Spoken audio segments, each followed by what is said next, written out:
Stereotypically speaking, the words nerds and having sex don't really go together in the same sentence. See, there's an age-old misconception that if you have an interest in things like gaming and comics and cosplay, you gotta be a smelly, sweaty nerd that lives in their mum's basement. But let's not dick about, we've evolved past that. It's 2021, nerd culture is taking over the mainstream. Everyone and their fucking dog likes Marvel. Ninja gets paid an egregious amount of money for doing whatever he does. Every dipshit wants a PS5 now, and people like this guy, and this guy can actually get a girlfriend. The hard fact is that nerds can be hot and sexy and have huge muscles while still being into things like Mortal Kombat. Want proof? Well, we're gonna look at this show called Geek Love. It's a dating show, but unlike other dating shows, this one grabs a handful of eligible singles at Comic-Con, arguably the creme de la crop of geek havens, and chucks them in a speed dating roulette and forces them to awkwardly converse for about 3 minutes at a time in hoping that some of them find love. Now what we're gonna do is take a look at two of the hot, horny bachelors participating in this nonsense and see if they are, as Rihanna would put it, find love in a hopeless place. Look, I'm about my pledge. I'm decked up on blue bills and I won't stop. Now, while I did just go on this massive spiel about how nerd culture is much more than the cliche shell that it lived in for however fucking long, toss that in the bin. While this show that we're looking at does a great job as a whole of showing off nerds who are fun and outgoing and break the mold, the first episode is literally called Brony fucking Friend Zone. I'm also Brony. Okay, this is Piggy Pie. She likes to party.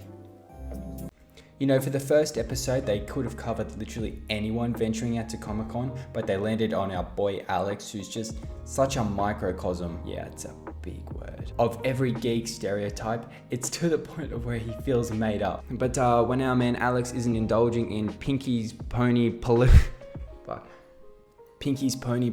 please don't ask why I know this exists. He's busy being, you guessed it, friend-zoned. Some of my challenges with girls are just the girls that I really do like, that I'm really interested in. Just want to be friends. Are you a brony? Well, yes, I am. Oh my God. You know that's up there with MMOers, right? No, it isn't. Yes, it is. This sentence I absolutely resent. It is not gravy. How is me and the boys getting together, smashing out some quests in WoW or any other game, even compared to the degeneracy of the brony fandom? This is coming from someone who once participated in erotic roleplay on WoW. Actually, fuck, never mind. Let's move on to the dating portion. It's the day of Comic-Con, your sexual energy is through the roof, and you're ready to plow. How does it work?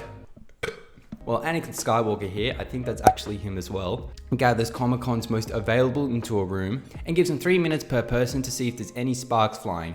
Now, I love this guy. My God, this is how you host a show, by being the biggest Chad and making everyone feel just a little uncomfortable. Ladies, await, and I have not drugged them. Good luck. Come on, gentlemen, get in here. There's women, I would hurry. Once time's up, if you click to someone, you have a potential perfect match in which you have another 3 minutes to talk about whose ass looks better in their respective cosplay. But I'm not gonna front. Some of these are really hard to watch. What's the weirdest museum you've been to? The sex museum.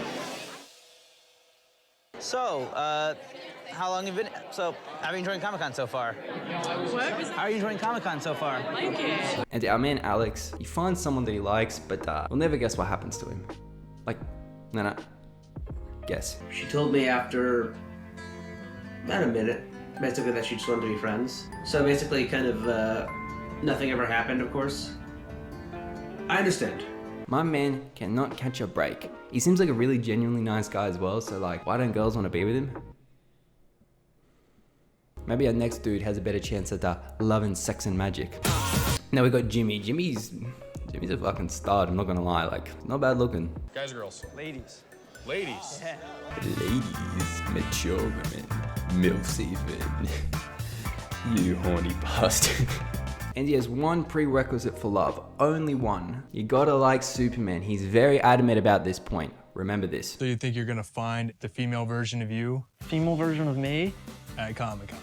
You know, maybe that's what I'm looking for. He even cosplays as Jimmy Olsen, and if you don't know who that is, don't worry, neither does anyone else. You don't know who Jimmy Olsen is? Do you know who that is? No. You don't know who Jimmy Olsen is? You just strike out if you don't know who I am. You know, I feel just like lost in a void. You might as well just strike up a Star Wars conversation and ask, hey, do you know who Yaddle is? No, not Yoda. Yaddle. One was really tall and cute, and the other one I think had red hair and was into Superman. And after doing the rounds, Jim Dog only finds 2 girls he likes. He found the one who likes Superman, of course. What's your favorite movie? Favorite comic book movie? I'd have to say the original Superman. And he found the one who doesn't like Superman, but is coincidentally the hottest one there. Good stuff, Jimbo. If they're super hot and they hate Superman, that's something I'm willing to live with, really. I'm really willing to live with that because you can always train a dog new tricks. You can always get somebody to develop an interest. I love how his standards just pull a Chris Angel mind freak and fucking disappear at the sign of a hot chick. I'm gonna attempt to vanish. But what's your cosplay there, Jimmy? Oh, someone from Superman? Oh, I thought it was Kitty Pool because you appear to be quite shallow. You know, it's funny, right? I started out this video basically talking about how anyone could find love. It doesn't discriminate in this day and age, but both the guys that we covered ended up striking out hard. Can't fight City Hall, I guess. Look, I'm about my pledge. I'm decked up